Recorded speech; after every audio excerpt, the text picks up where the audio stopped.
মেহমান যদি মনের মতো হয় তাহলে গাইস রান্নাবান্না আরও সহজ হয়ে যায়। আসসালামু আলাইকুম এভরিওয়ান, কী অবস্থা সবার, কেমন আছেন সবাই? আই হোপ সবাই খুব খুব খুব ভালো আছেন। আলহামদুলিল্লাহ আমরাও অনেক ভালো আছি। দিনটি ছিল শুক্রবার, আর শুক্রবার মানেই হলো মজার মজার রান্না, মজার মজার খাবার।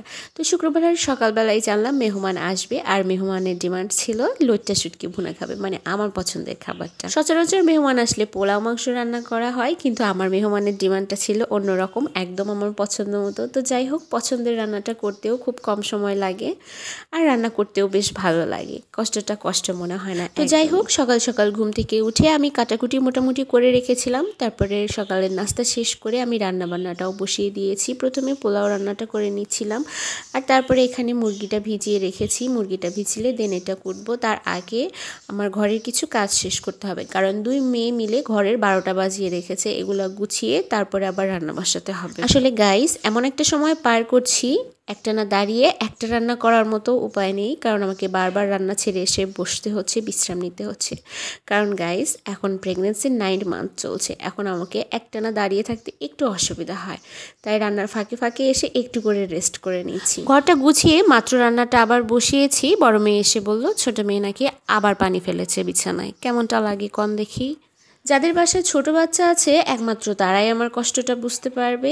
ঘরটা গুছিয়ে 10 মিনিট রাখারও উপায় নেই। ঘর গুছিয়ে 10 মিনিট হতে না হতেই আবার ঘর সে একই অবস্থায় ফিরে যায়। কারণ গাইস, আমার বাসায় একটা পুচকু আর রসগোল্লা আছে। যাদের বাসায় আমার মতো এরকম টুনটুনির ছানা আছে তারাই বুঝবে আমার কষ্ট। তো যাই হোক, আজকে খুব বেশি কিছু রান্না করতে পারিনি, অল্প কয়েকটা আইটেম রান্না করেছি, কিন্তু যে আইটেমগুলো রান্না করেছি সবগুলোই আমার অনেক পছন্দের আর অনেক মজার। এখন রান্না করছি লইট্টা শুটকি ভুনা। লইট্টা শুটকি ভুনার ফুল রেসিপি আমার পেজে দেওয়া আছে, চাইলে আপনারা চেক আউট করে নিতে পারেন।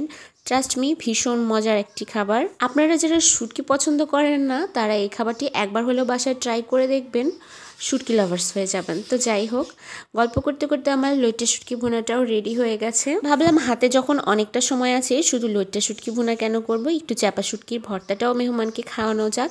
তাই ঝালঝাল করে বানিয়ে ফেললাম চাপা শুটকির ভর্তা। আর কি বলবো গাইস, পৃথিবীর সব ভর্তা এক সাইডে রাখুন, আর চাপা শুটকির ভর্তাটা এক সাইডে রাখুন। আমি তো চাপা শুটকির ভর্তাটাই চুজ করব। তো যাই হোক, আমার ভীষণ ভালো লাগে, আপনারাও বাসায় ট্রাই করে দেখতে পারেন। চাপা শুটকির ভর্তা অনেক মজা হয়। গাইস, লাঞ্চ টাইম কিন্তু হয়ে গেছে, আর এর মধ্যে আমার মেহমানরাও চলে এসেছে। চলুন কি কি রান্না করেছি আপনাদের এক নজরে দেখিয়ে নিয়ে আসি। এখানে চাপা শুটকির ভর্তা, লইট্টা শুটকি ভুনা, আর ছিল মুরগির মাংস, পোলাও, ভাত, ডিম ভাজি। এই তো সিম্পল কয়েকটা আইটেম রান্না করেছি। তো যাই হোক, সন্ধ্যার নাস্তায় ছিল সমোসা, সিঙ্গারা, জিলাপি। এই তো এগুলোই মেহমানকে আজকে খাইয়েছি। যাই হোক, কেমন লাগলো আজকের ভিডিওটি অবশ্যই কমেন্ট করে জানাবেন। সবাই ভালো থাকবেন। Thank you.